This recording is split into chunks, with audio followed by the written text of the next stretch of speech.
Shalom everyone, how are you? Matsuyu here. It's been a long time since my last post, a little bit longer than I would have desired, but here I am back with you. And so I'm hoping that this installment will be something that will raise your antennas and give you some very important information that you need to understand. Um, it's going to be a little bit long. It's going to be in two parts, but I hope that you'll be able to stick with me and try to understand why this particular installment is so important. So, as you can see by the title, this installment is called the Terminator Seed.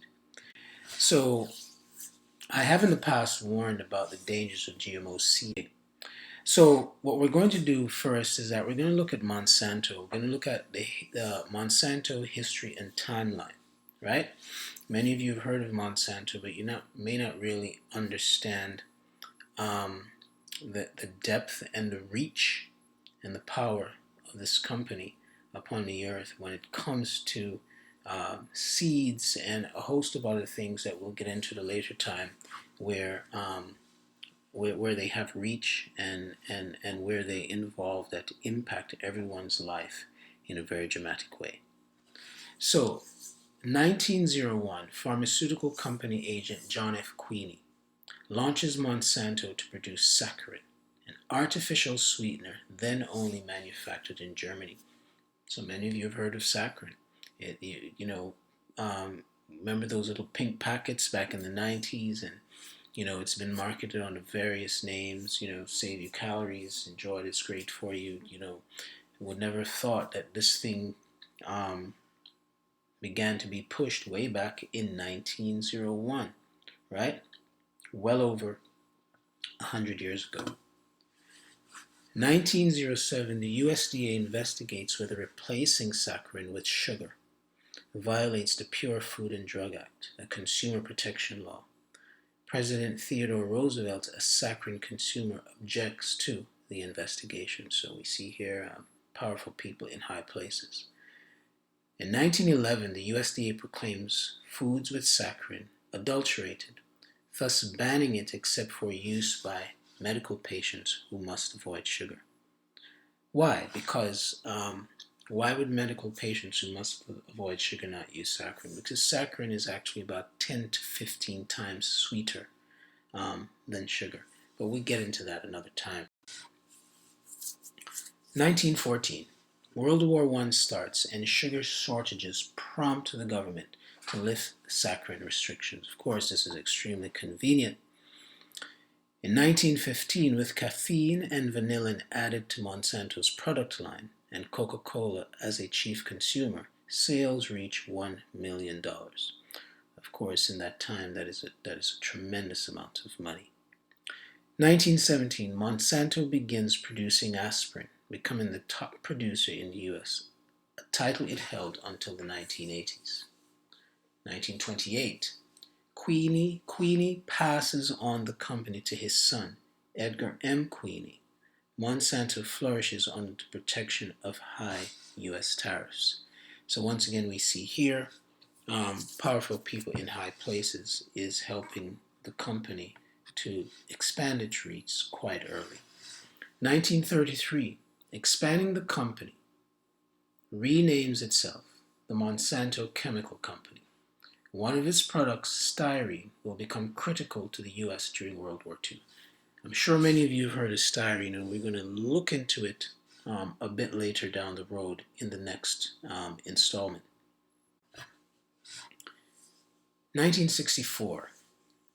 The variety of product offerings prompts the group to rebrand as the Monsanto Company. Excuse me. 1964 to 1969. As a government contractor, Monsanto manufactures Ancient Orange, a highly toxic herbicide used by the U.S. military during the Vietnam War to clear jungles and starve North Vietnamese soldiers. Now, if many of you have seen a lot of these war films or even do some research on Agent Orange, you'll see it was an insidious chemical. Even till this day in Vietnam, there's still um, there are still people that are born with many birth defects because of Agent Orange. There's still Vietnam veterans um, in the U.S. that are still suffering from the effects of Agent Orange, as well as their offspring suffering from the effect of Agent Orange. 1974, the company introduces Roundup herbicide, now among the world's most widely used herbicides. If you were to look at some of my previous installments, you would have been able to see I spoke quite a bit about Roundup, which we're going to get into again in great detail a little bit down the road when we look at certain chemicals and and break them down. The um, most important, of course, being derivatives of Roundup. 1982, Monsanto's scientists are the first to genetically modify a plant cell. Later, the company acquires the Jacob Hartz Seed Company, which is known for its soybean seed. Now, soybeans are probably one of the largest genetically modified and genetically engineered crops in the world. I believe that Canada, for those of you that reside there, is one of the largest producers of genetically modified or genetically engineered varieties of soybean, right? The soybean on a whole, of course, oils or anything related to it, one of the worst things that you can consume and put into your body. 1984, we're now back to Agent Orange. We see that Vietnam veterans settle a lawsuit with Monsanto for its role in exposing troops to Agent Orange, receiving a payout of $180 million, but the company doesn't admit to liability. According to the Vietnamese Ministry of Foreign Affairs, the U.S. military exposed 4.8 million people to the herbicide, causing 400,000 deaths and disfigurements and birth defects in 500,000 babies. Now keep in mind, this is supposed to be a seed company, i.e. a food company. And here they are involved in producing an herbicide, which is so insidious that it not only did it kill large amounts of people, but is still causing birth defects even till this day as we speak. So that should tell you something about how they view the food or whatever else that they're going to produce that you're going to consume. 1985, Monsanto buys pharmaceutical firm G.D. Searle and Company, maker of NutraSweet artificial sweetener. Many of you, I'm sure, are familiar with NutraSweet and may even have used NutraSweet. Again, it's an artificial sweetener, a chemical product, something that the body cannot properly metabolize. And we're going to get into these things a little bit later down the road. 1994, Monsanto begins commercial production of BST, bovine somatotropin, a synthetic supplement for dairy cows. Now, what does this do? Also known as RSBT, right, or RBST. What this does is that it stimulates it overstimulates the production of milk in dairy cows for, of course, commercial production. So if you have ever seen cows that are used in the commercial production of milk, you'll see that the teats are extremely swollen under the cow. Now, if you grew up milking cows as a young boy like I did, you know that does not happen. So why do you have this swelling? Because when you've got that overproduction of milk and the over, really caused by the RBST or the BST, is that sac is actually filled with bacteria, and that's what causes that expansion as well as overstimulation. And again, we will get into, and I've already spoken about in previous slides, about BST, and we're going to take a look at that again. So we see this is introduced into the general milk production. It's still used in milk production today, and if you read some labels, it will say to you This product produced from milk that does not use RSBT or BST, and there's another name for it these days in our cows, but it also will follow with another note that says um, nothing has proven or shown that milk produced with or without BST or RBST is any different from the others. So they throw that disclaimer in there.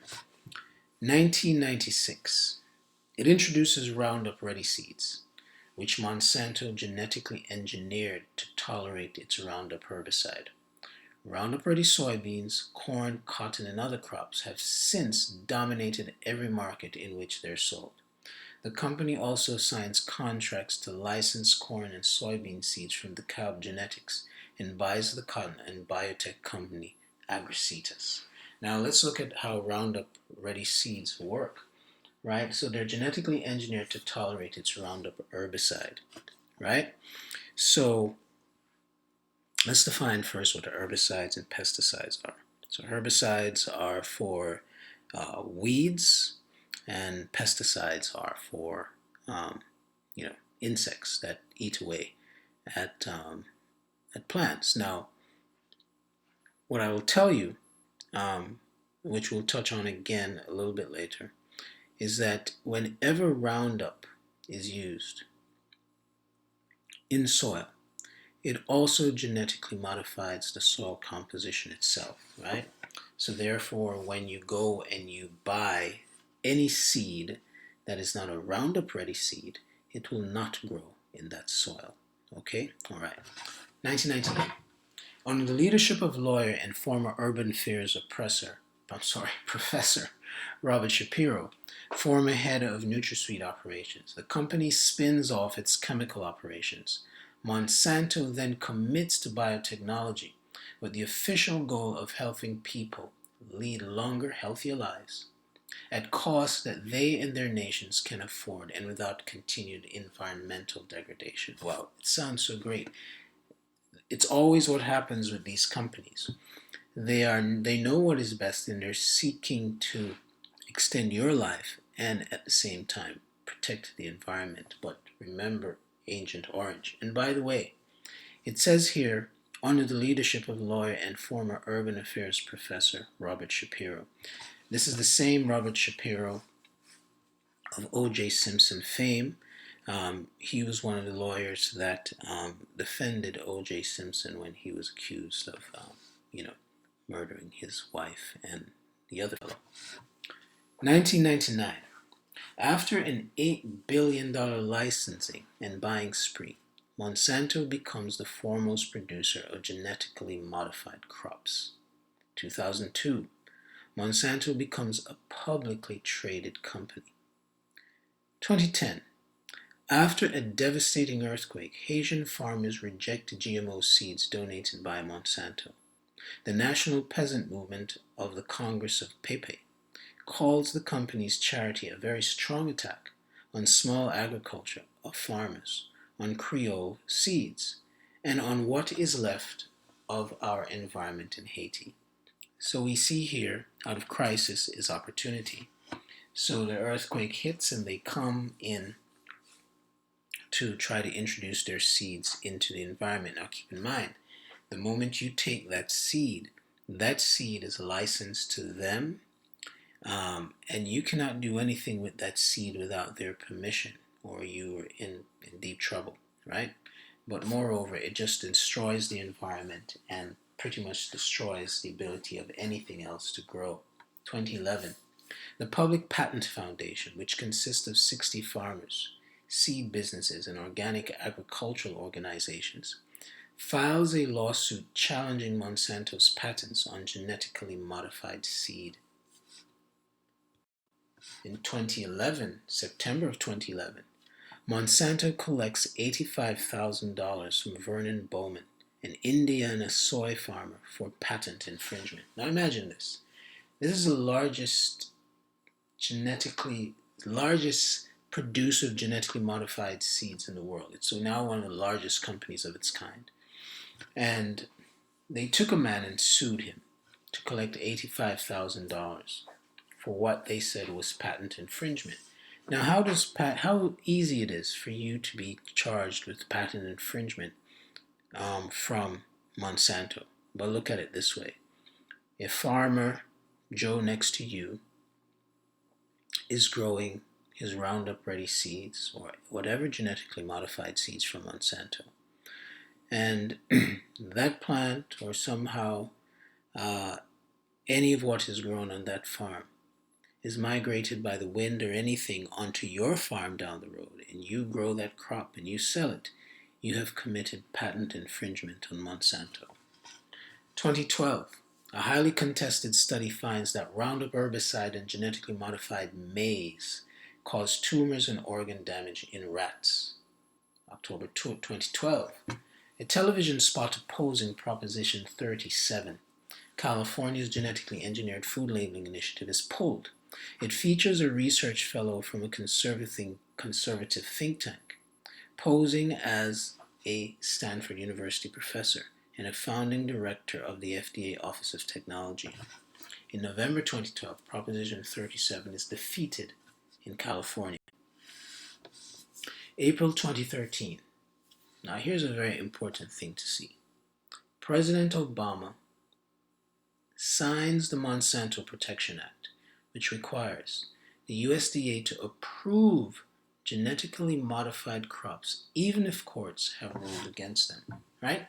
So one of the things we have and we see here, and as I often say, we need to pay attention to the smoke, is that we have, a lot of people screaming at the current president. I really don't, well, I'll keep that view out of it. But their memories are short, and many times they have no clue what is going on in government. And this act signed in 2013 of April 2013 by Obama was probably one of the worst things that atrocities perpetrated upon the farmer and upon the ability to control seed, the natural seed in the United States and beyond. May 2013, 9 Supreme Court justices award a patent case to Monsanto against Indiana soybean farmer Vernon Bowman, ruling that patent exhaustion doesn't apply to Roundup Ready soybean seeds. According to the New York Times, the ruling has implications for many aspects of modern agriculture and for businesses based on vaccines, cell lines, and software. Later, Zombie Wheat reports in Oregon prompt Monsanto to issue a "We're here to help" statement. We're going to get back to this May 2013 ruling in the next installment. June 2013, Connecticut passes the nation's first GMO labeling law. 3 weeks later, Monsanto EVP and Chief Technology Officer Robert T. Fraley wins the World Food Prize. Imagine that, the Nobel Prize for Food. Along with 2 other scientists who work on GMOs, the company is one of the award's biggest donors. So, why not lift yourself up by being, the leading donor to such a place that gives an award that gives you a face of, a caring face to the public at large. October 2013, Monsanto expands weed management incentive programs, which come with cash to farmers. And this is a big problem because there are a whole group of farmers that are subsidized. Some are subsidized more than others. But farmers who may face maybe a dwindling crop one year or low sales another year, depending on what these incentive programs are, this is very attractive to them. And so many of these farmers will not really care what is happening with the food. They're just looking at their bottom line. And this is how these companies work. November 2013, Washington State's GMO labeling initiative is defeated. A year after it ran, the journal that published a study linking GMOs with cancer in mice, Food and Drug Chemical Toxicology, retracts the paper. February 2014. The Natural Resources Defense Council petitions the Environmental Protection Agency to review its rules for glyphosate, used to save plummeting monarch butterfly populations. So why is this important? Glyphosate is a poison that remains in everything that is used on. And so when the monarch butterflies come along and they eat these foods, these plants that they will usually eat on, for example, like the leaves of corn, they die. And so the monarch butterfly population in many places where you have high glyphosate use are really non-existent. March 2014. Monsanto partners with MIT researchers to form Perseris LLC, a company that will develop new biological products for pest, virus, and weed control. We're going to pay attention to this much later on. For pest, virus, and weed control, keep in mind, this is MIT. What does this tell you? It tells you that a lot of these educational institutions would not exist or cease to exist without the large amounts of money that come in from companies such as Monsanto, but most importantly, it also shows the basis for a lot of their research. That these places are research incubators for a lot of these companies that make these types of products. It's free, or it's done at low cost in terms of just giving a endowment or giving a donation, right? Excuse me. All right, so Terminator, the sequel. So we look here, we'll see these are the most genetically modified crops in the world, and particularly here in the United States, right? Cotton, sugar beet, soybean, corn, canola, papaya, alfalfa, and summer squash. We'll talk a little bit later of how you can identify these things and try to buy something that is not genetically modified when you go to the market, if these are any things that you actually pick up. Let's define GMO a little bit. Genetic modification technology allows the transfer of genes for specific traits, right, between species using laboratory techniques. GM crops were first introduced in the US in the mid-1990s. Most current GM crops grown in the US are engineered for insect resistance or herbicide tolerance. Corn, soybeans, and cotton are the three largest acreage of genetically modified crops in the United States and in Canada. Note, I have a note here. Yah has created all things in perfection and has commanded that there is no mixing of seed or any diverse plants or animals. And it's very important that we remember this at all times. It is a command to us, right? And so let's look a little bit of how this technology is applied and how it works. So what happens? You see here I have a schematic, and you can follow from 1 through to the final stage of 7, right? I'm going to do just a little summary of how this actually works. So we have the agrobacterium cell that contains a bacterial chromosome and a tumor including plasmid, right? TI plasmid, that's what you see in 1. The TI plasmid is then going to be removed from the agrobacterium cell, and a restriction enzyme is going to cleave to the tDNA restriction site. What is a restriction enzyme, right? We're going to come back to that. That's the DNA cutting enzymes that's found in the bacteria, right? Next, which is number 3, the foreign DNA, which is also cleaved by that same enzyme, is inserted into the tDNA at the site that was the cleavage site. right? The next thing that's going to happen is that the modified plasmid is then going to be reinserted into the acrobacterium. And the bacterium inserts the tDNA, which now carries a foreign gene into the plant cell, right? So we see that.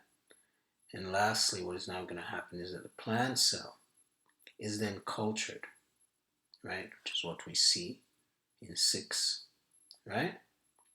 And after it's cultured, the results are a new plant that has the foreign DNA trait. This plant will usually be sold as a sapling, like you see there, but it can also happen as seed. Yeah? So, as we come to the end of this, I'm just going to prep you for what is going to be the follow-up in a couple of days, a few days, which is going to look at how these companies collude, right? And we're going to look at who the colluders are. We see Monsanto, the U.S. Department of Agriculture, and we see Delta Pine and Land Company, which is a subsidiary of Monsanto. Now keep in mind, the U.S. Department of Agriculture, people are going to mistake this and think that the USDA is some agency that protects your food line and so on and so forth. No. And so, as I end this, as I hope that you've learned a lot from this, I end by saying that to keep vigilant, keep your eyes open, guard what you eat and what you drink, right? And let's look forward to returning to the ancient path, because in it is life. This is Amatsu, who I'll see you next time. Shalom.